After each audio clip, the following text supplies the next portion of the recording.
course, the other side of the coin reads, unless you change how you are, you'll always have what you got. I have found in my experience that income does not far exceed personal development. Now, sometimes income takes a lucky jump, but sure enough, unless you grow out where it is, it'll usually come back where you are. Life has strange ways. If somebody hands you $1 million, best you become a millionaire quickly, so you get to keep the money. Otherwise, sure enough, it'll disappear. Somebody once said, if you took all the money in the world, divided it up equally among everybody, it would soon all be back in the same pockets. Incredible. Success is something you attract, not something you pursue. Success is looking for a good place to stay. So instead of going after it, you work on yourself. Personal development.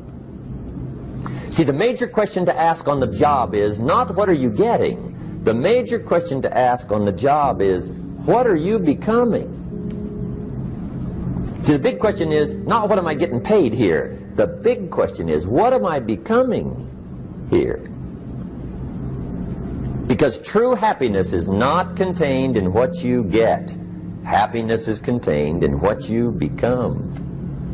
So that's our major subject for tonight, personal development. Of all the assignments Mr. Schoaf gave me at age 25, this was probably the most difficult. In fact, I'm still working on this one. I think it's an unending challenge to see what you can become.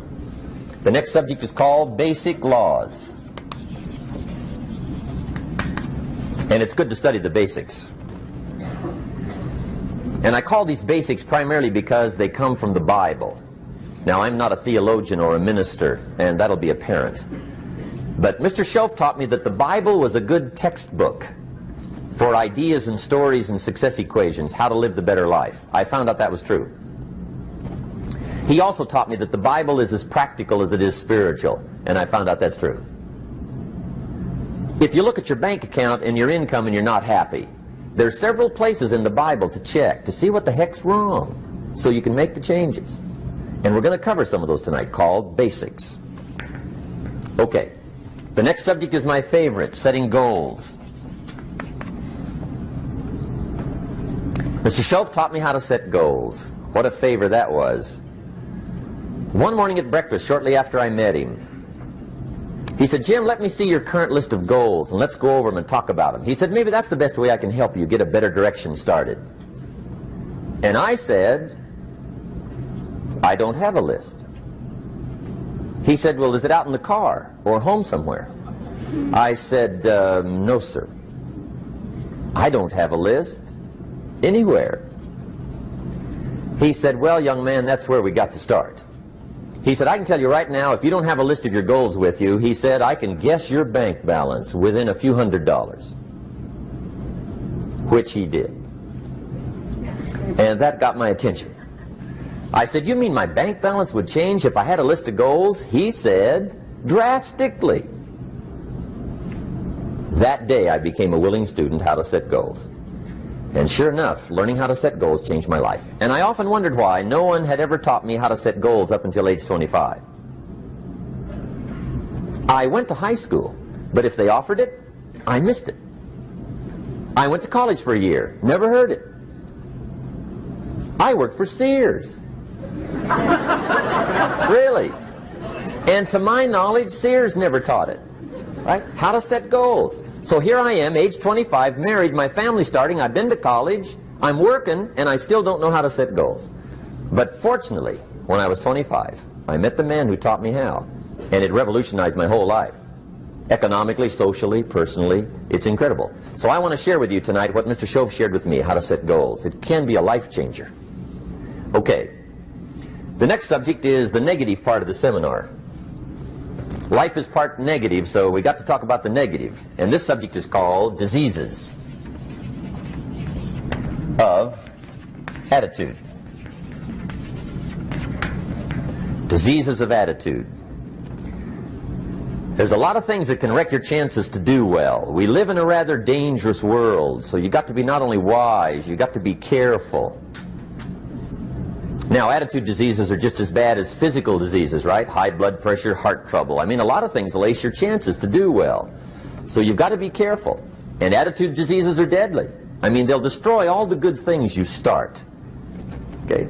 So we'll go through those attitude diseases, how to spot them, how to look for them, what they are, and the cure. And I'm a pro on these because I've had them all, so I can give you excellent advice on these.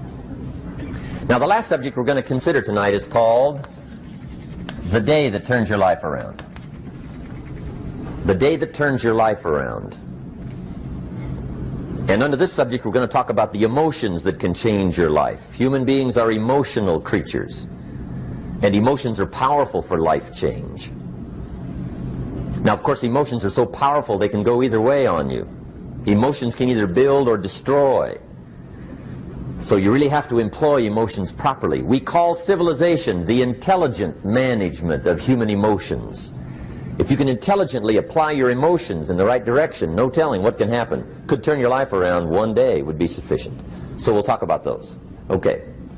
Now that's a lot to cover in one evening, but we'll keep at it here and see if we can't get it all done. I'd like to have you now jot down the theme of the seminar. Every seminar should have a theme, I guess. We've got one. It's on some of our literature if you happen to notice it, but if you didn't, for your notes, here it is. The theme of the seminar goes like this: the major key to your better future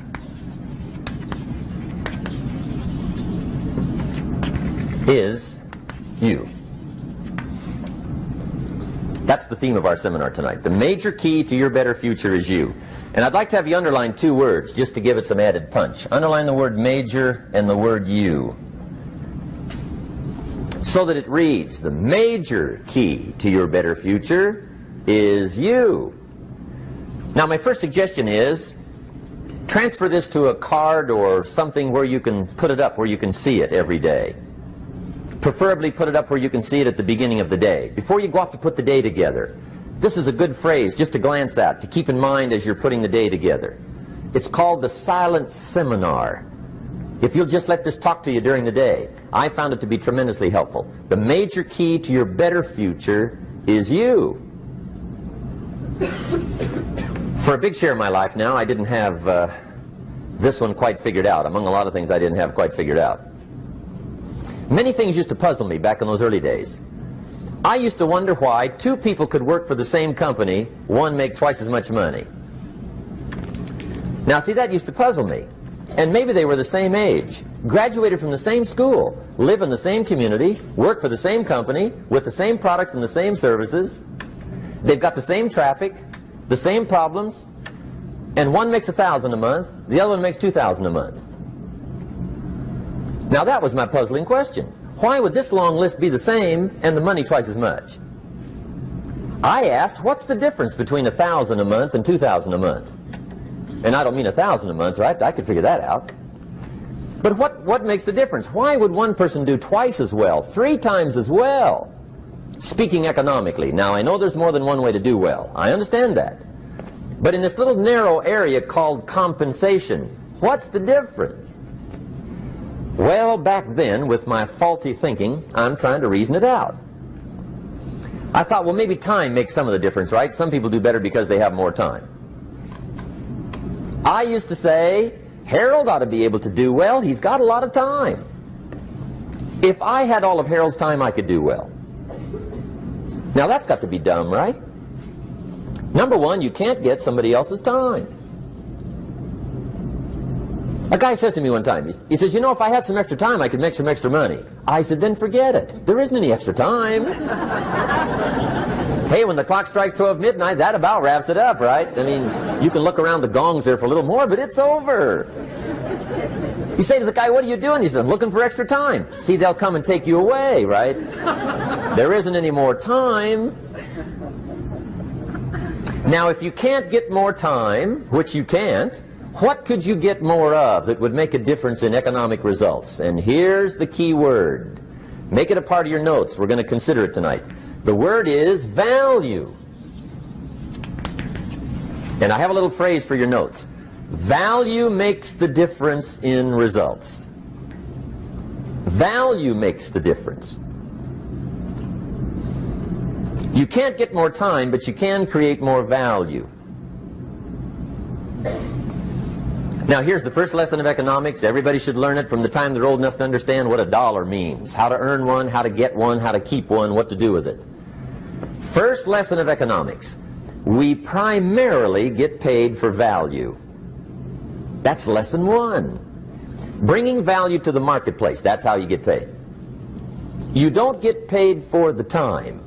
I know it takes time to bring value to the marketplace, but you get paid for the value, not the time. Now, since that's true, here's one of the key questions of the evening. Is it possible to become twice as valuable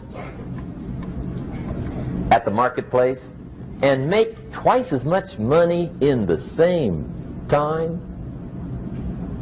Could you become 3 times as valuable? Make 3 times as much money in the same time? Is that possible? The answer is yes, if. And it's always if, right? Life is known as the big if. Harry Truman once said, life is iffy. How true. And here's the big if we're going to consider it tonight. It's possible to do much better at the marketplace if you go to work primarily on yourself. And that's the theme of our seminar tonight. Learning to work primarily on yourself. People have asked me for the last 24 years, how do you develop an above-average income? And the answer is, become an above-average person. Develop an above-average handshake. Some people want to be successful, they don't even work on their handshake. As easy as that would be to start on. They let it slide, they don't understand. Develop an above-average smile. Develop an above-average excitement. Develop an above-average interest in other people. Develop an above-average intensity to win. See, that'll change everything. Probably one of the most frustrating experiences in life is looking for an above-average job with above-average pay without becoming an above-average person. It's called frustration.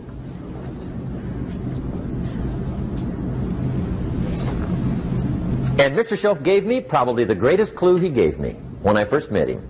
He said, Jim, if you want to be wealthy and happy the rest of your life, just learn this lesson well. He said, learn to work harder on yourself than you do on your job.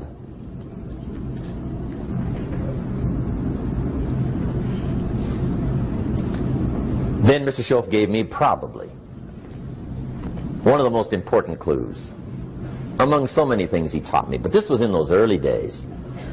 Mr. Schoaf was very kind, but he was also very abrupt. And he had these interesting questions to ask. I'm giving him a little rundown one day on how things hadn't worked out for me. He said, Mr. Rohn, I've got the answer for you if you will listen carefully. And listen carefully I did that day and for the next 5 years. If somebody's wealthy and happy, you gotta listen. He said, Jim, I've only known you a short time. But he said, it's already my honest opinion that for things to change for you, you've got to change. That wasn't quite the answer I was looking for. But that's the answer he gave me, and I pass it along to you on this warm summer evening in Anaheim, California, 1981. For things to change for you, you've got to change. Otherwise, it isn't going to change. Before I met Mr. Schoaf, I used to say, I sure hope things will change. Right? That seemed to be my only hope. If it isn't going to change, I'm in serious trouble. And then I discovered it isn't going to change, so I'm in serious trouble.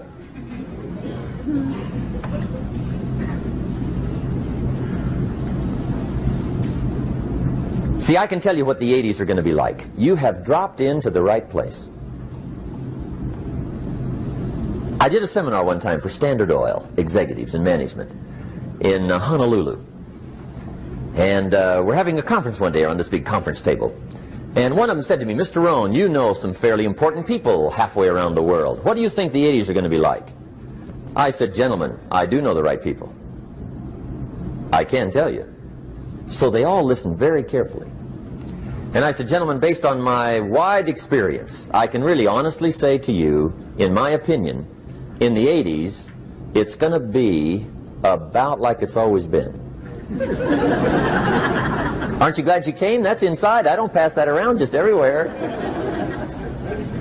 Now, of course, I said that to make a point, but I also said it because it's accurate. It's going to be about like it's always been. It isn't going to change. The tide comes in, and then what? It goes out. For 6,500 years that we know of, recorded history, and probably long before that. So it is not going to change. It gets light, and then what?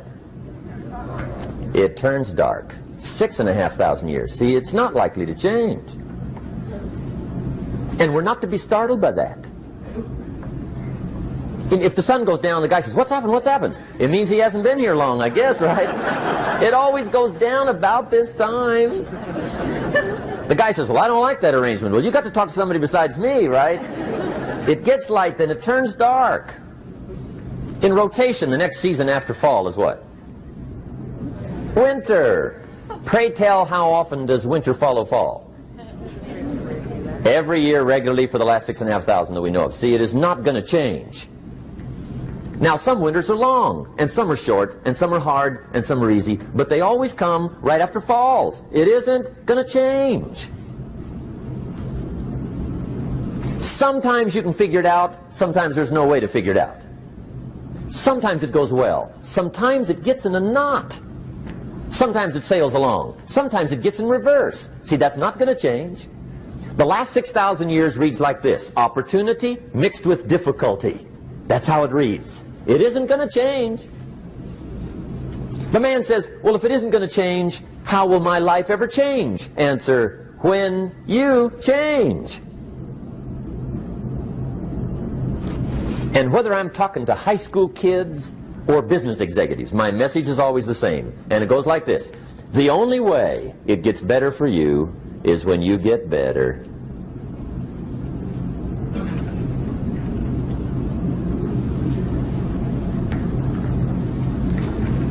Let me give you the 4 major lessons in life to learn. Here's 4 majors. It's good to study the majors. In our weekend seminar we teach. Some people don't do well because they major in minor things. You've got to be on the lookout. At the end of every week, end of every month, you've got to check, make sure you're not spending major time on minor things. Okay, we go through that whole series. Majors and minors. Now, let me give you 2 phrases before we get to the 4 majors. This will set it up and you'll see where I'm going. 2 key phrases for your notes. Here's the first one. Life and business is like the changing seasons. That's the first phrase. Life and business is like the changing seasons. One of the best ways to describe life, it's like the seasons. Frank Sinatra sings, life is like the seasons. Now here's the second phrase. Very important. You cannot change the seasons, but you can change yourself. You can't change the seasons, but you can change yourself. And see, that's how life gets better for you, not by chance, but by change. Now here's the 4 major lessons in life to learn. I've got my first book finished, came out a couple of weeks ago. This is in it, the 4 major lessons in life to learn. Here they are. Number 1, learn how to handle the winters. That's lesson 1. They come right after falls, with regularity. Some are long, and some are short, and some are hard, and some are easy, but they keep coming. You must learn to handle the nights. They come right after days. You must learn to handle difficulty. It comes right after opportunity. You must learn to handle recessions. They always follow progressions. For the last 6,000. See, it isn't going to change. The lesson you must learn is how to handle it. And there's all kinds of winters, right? The winter when you can't figure it out. The winter when it all goes smash. The winter when it turns belly up. The winter when it won't work, when you've run out of money and you've got a broken heart. See, those are winter times. There's all kinds. Economic winters, social winters, personal winters. When your heart is smashed in 1,000 pieces and the nights are unusually long, your prayers seem to go no higher than your head. It's wintertime. Barbra Streisand sings, "It used to be so natural to talk about forever, but used to be's don't count anymore. They just lay on the floor till we sweep them away. You don't sing me love songs, and you don't say you need me, and you don't bring me flowers anymore." A song of winter. But see, the disappointments come. Those are normal. That's part of life. But the question is, how do you handle it? How do you handle the coming winters and the disappointments and the down times? Well, you can't get rid of January by tearing it off the calendar. But here's what you can do. You can get stronger, you can get wiser, and you can get better. The winters won't change, but you can. And that's how life changes for you. See, before I understood, when it was winter, I used to wish it was summer. I didn't understand. When it was hard, I used to wish it was easy. I didn't know. And then Mr. Schoaf gave me a part of his very unique philosophy when he said, "Don't wish it was easier, wish you were better." See, that triggered my whole life change. Don't wish for less problems. Wish for more skills. Don't wish for less challenge. Wish for more wisdom. That's the key. So that's lesson 1. Learn how to handle the winters. Here's lesson 2. Learn how to take advantage of the spring. That's the second one. Spring is called opportunity.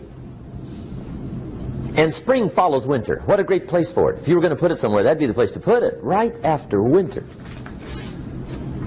And pray tell, how often does spring follow winter? Every year with regularity, 6,000. You can almost count on it. See, opportunity always comes. Days follow nights. Isn't that terrific? Opportunity follows difficulty. But here's what you must learn to do. Underline these 2 words in that key phrase. Take advantage. Underline those 2. You must learn to take advantage of the spring. See, just because spring rolls around is no sign you're going to look good come fall. You got to do something with it. In fact, you have to get good at one of 2 things in life. Planting in the spring or begging in the fall.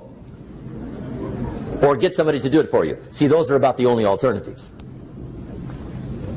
Now here's what else you must do. Take advantage of the springs quickly, because there's only a few. Just a handful of springs have been handed to each of us. They don't come forever. Life is fairly brief. So you got to read every book you can get your hands on what to do with your springs while they're here. And take advantage, they soon run out. The Beatles wrote, "Life is so short." And for John Lennon, it was extra short. But life is brief. Elton John sings, "She lived her life like a candle in the wind." It's brief. So whatever you're going to do with your life, you got to get at it. Don't just let the springs pass. Here's the third major lesson in life to learn. Learn how to protect your crops all summer. You got to take care of what you start.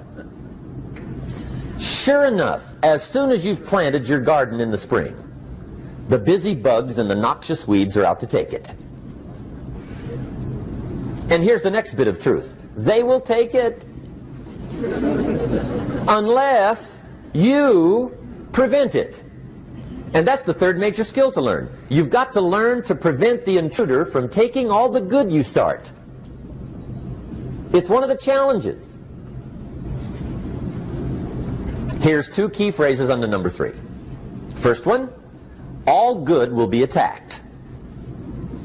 on this planet. Maybe not the next one we get to, but on this one, all good will be attacked. Every garden will be invaded. Not to think so is naive. And here's the second phrase.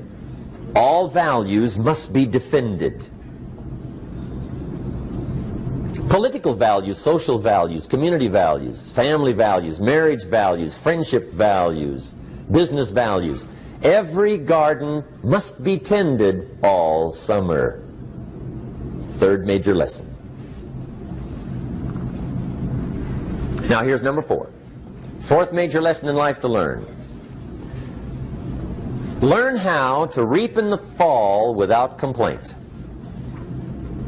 Learn to reap come harvest time without complaint. Take full responsibility for what happens to you. It's one of the highest forms of human maturity, accepting full responsibility.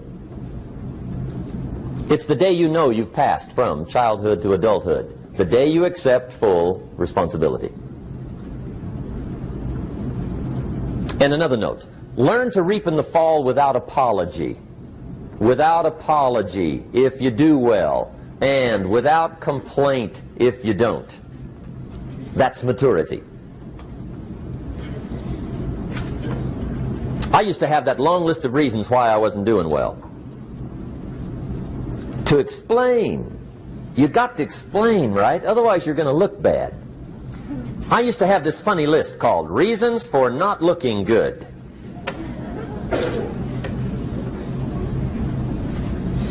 I used to blame the government. I mean, you can believe that or not. It was at the top of my list. I had a lecture second to none. The government. That was on my list. I used to blame taxes. Look what you got left after they take everything. And they expect you to do well. That was on my list there. Prices, that one's easy, right? You walk into the supermarket with $20, come out with a little half bag. So I had that on my list. I used to blame the weather. I blamed the traffic. I used to blame my car. I blamed the manufacturers. I used to blame the company. I blamed company policy. I used to blame the training program. I blame my negative relatives. They were always putting me down. I blame my cynical neighbors. They're just selfish, looking out for themselves. Won't loan you money? They were on my list.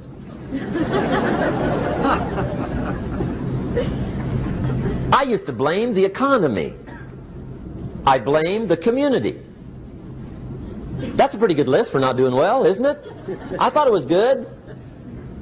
I'll never forget one day, Mr. Schoaf was very kind, but he was also very blunt, and this was no exception.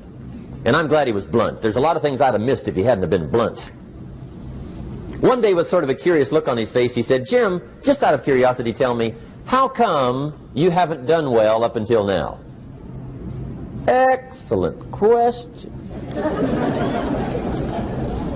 I thought, well, so I won't look too bad, I'll go through my list. And this list I just gave you, I put that on him. And he was very patient. He let me go through the whole thing, the government, the weather. I went through this whole thing. When I finished, he looked my list over very carefully. He said, "Mr. Rohn, big problem with your list. You ain't on it." How brilliant.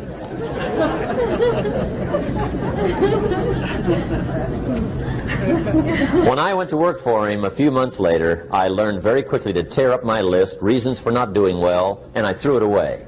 And I got me a fresh piece of paper. And I put one word on it. Me.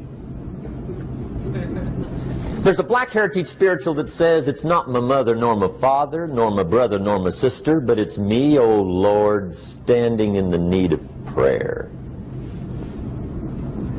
See, I used to blame everything outside. And then let me give you a little philosophy that helped turn my life around. For your notes, here it is.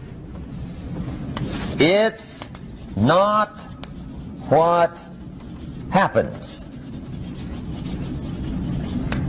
that determines the quality or the quantity of your life. It's not what happens. And the reason is because what happens to about everybody. No different. The sun went down on all of us last night. A common event, a happening.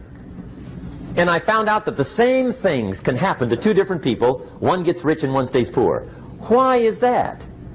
It's because it's not what happens, but rather it's what you do that changes everything. So that's a key phrase. It's not what happens, it's what you do. What happens is about the same. You might put that in parentheses here. Same. What people do, that's what's different. Anything can happen, right? Everything can happen. I've heard all the stories. I've been one of the stories. Hey, we could all tell stories all night long, right? Happenings. Anything can happen. Have you heard of Murphy's Laws? Anybody here heard of Murphy's Laws? Okay, most of you have. Murph had these laws. One of them was, if anything can go wrong, it will. That's one of Murphy's Laws. He was not one of the great positive speakers of the day. But anyway, it's still true though, right? Anything can go wrong, everything can go wrong. For sure. I've fallen out of the sky so many times. Once to the tune of a couple of million. Devastating. Took me a while to survive that one. Now, it wasn't all that much, but it was all I had. Right? I mean, that's when it's much, right? When it's all you got. If you got 3, 2 go, you got 1 left, you ain't looking that bad. But when it all goes, has anybody been there when it all went? Anybody? Come on, the rest of you liars. Go ahead. Hey, we've all been there, right? When it all went. Of course, it used to be a long time ago, right? When you ran out of money, got to 0, you were all through. Heck, now you can whistle right on by 0, right? I mean, they will bury you. That's what they will do.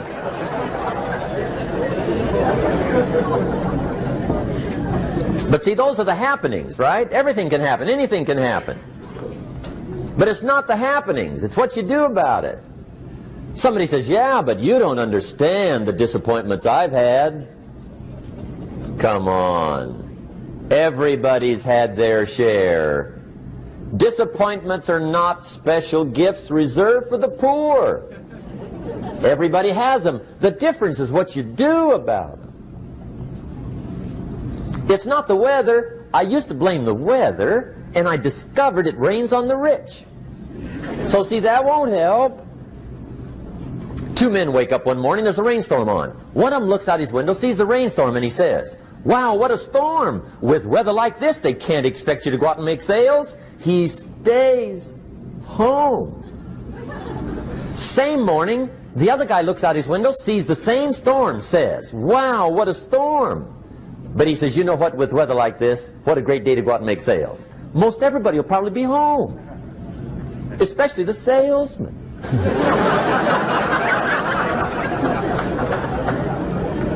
See, that's the difference in how your life works out. It's not what happens, it's what you do. So here's one of the key questions of the evening. Starting tomorrow, what are you going to do that'll make a change in your life's direction? Good question. What are you going to do starting tomorrow that'll make a difference?